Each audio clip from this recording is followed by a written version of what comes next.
Breaking news చూస్తున్నాం. రేపు కాంగ్రెస్ ఎంపీలు ఎమ్మెల్యేలతో సీఎం రేవంత్ రెడ్డి సమావేశం కానున్నారు. ఈ సమావేశంలో Telangana Congress incharge Deepadas Munshi, TPCC chief Mahesh Kumar Goud, deputy CM Bhatti Vikramarka పాల్గొంటారు. స్థానిక సంస్థల ఎన్నికలు, పార్టీ సంస్థాగత నిర్మాణంపై ప్రధానంగా చర్చించనున్నారు. మరోవైపు అసంతృప్త ఎమ్మెల్యేలతోనూ సీఎం రేవంత్ మాట్లాడతారని తెలుస్తోంది. పూర్తి సమాచారం మా ప్రతినిధి సిద్ధార్థ అందిస్తారు. సిద్ధార్థ, ఏ అంశాలు చర్చకొచ్చే అవకాశం ఉంది? భేటీ ప్రాధాన్యత ఏంటి? థ్యాంక్ యూ విజయ చంద్రిక. రేపు మధ్యాహ్నం ఎంసీఆర్ హెచ్ఆర్డీలో 3 గంటల నుంచి 7 గంటల వరకు సీఎం రేవంత్ రెడ్డి ఎమ్మెల్యేలతో భేటీగానున్నారు. ఈ భేటీలో ముఖ్యంగా స్థానిక సంస్థల ఎన్నికలతో పాటు పార్టీలో సమన్వయ లోపం ఉంది. ఈ సమన్వయ లోపాన్ని ఏ విధంగా రెక్టిఫై చేసుకోవాలని ఎమ్మెల్యేలు అసంతృప్తిగా ఒక డిన్నర్ మీటింగ్ పెట్టుకున్నారు. ఈ డిన్నర్ మీటింగ్ కూడా ఈ భేటీలో ప్రధానంగా చర్చకు వచ్చే అవకాశం ఉంది. ఎమ్మెల్యేలు కొంతమంది అసంతృప్తిగా ఉన్నారు. దానికి గల కారణాలు ఏంటి, వాటికి పరిష్కార మార్గాలు ఏంటి అనే విషయం మీద చర్చ జరగనుంది. అసంతృప్తిగా ఉన్నటువంటి ఎమ్మెల్యేల విషయంలో పార్టీ ఒక ఇనిషియేషన్ తీసుకోవాలి, లేదంటే భవిష్యత్తులో చిక్కులు వచ్చే అవకాశం ఉన్నటువంటి నేపథ్యంలో సీఎం రేవంత్ రెడ్డి ఇనిషియేషన్ తీసుకొని దీనికి ఒక ముగింపు పలికే అవకాశం ఉంది.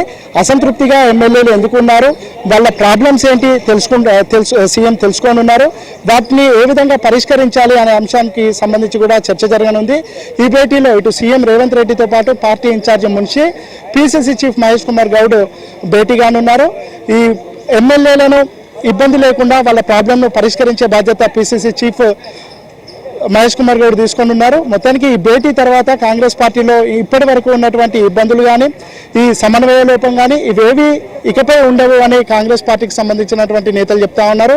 రానున్నటువంటి స్థానిక సంస్థల ఎన్నికల్లో కాంగ్రెస్ పార్టీ పెట్టుకున్నటువంటి టార్గెట్ దాదాపు 90% స్థానాల్ని క్లీన్ స్వీప్ చేయాలని కాంగ్రెస్ పార్టీ భావిస్తుంది. ఆ టార్గెట్కి అనుగుణంగా వీళ్ళ స్ట్రాటజీ ఉండే విధంగా రేపు దీనికి సంబంధించినటువంటి కార్యాచరణ రూపొందనుంది. దాంతోపాటు ప్రభుత్వ పథకాలు, ముఖ్యంగా రైతు భరోసా ఈ అంశాన్ని ప్రజల్లోకి ఏ విధంగా తీసుకువెళ్ళాలి, ప్రభుత్వ కార్యక్రమాలను, కులగణన అంశాన్ని, ఎస్సీ క్లాసిఫికేషన్ అంశాన్ని, వీటిని ప్రజల్లోకి తీసుకువెళ్ళడానికి వివిధ కార్యక్రమాలను రూపొందించి ప్రజల్లోకి విస్తృతంగా తీసుకువెళ్లాలని ప్రభుత్వం భావిస్తుంది. దీనికి సంబంధించినటువంటి కార్యాచరణ కూడా రేపు ఉండనుంది. మొత్తానికైతే ఎమ్మెల్యేలను యాక్టివ్గా ఉండేందుకు, ముఖ్యంగా ప్రభుత్వ పాలసీ డాక్యుమెంట్ను ప్రజల్లోకి తీసుకువెళ్ళడానికి కావాల్సినటువంటి దిశానిర్దేశాన్ని సీఎం రేవంత్ రెడ్డి ఎమ్మెల్యేలకు చెప్పనున్నారు.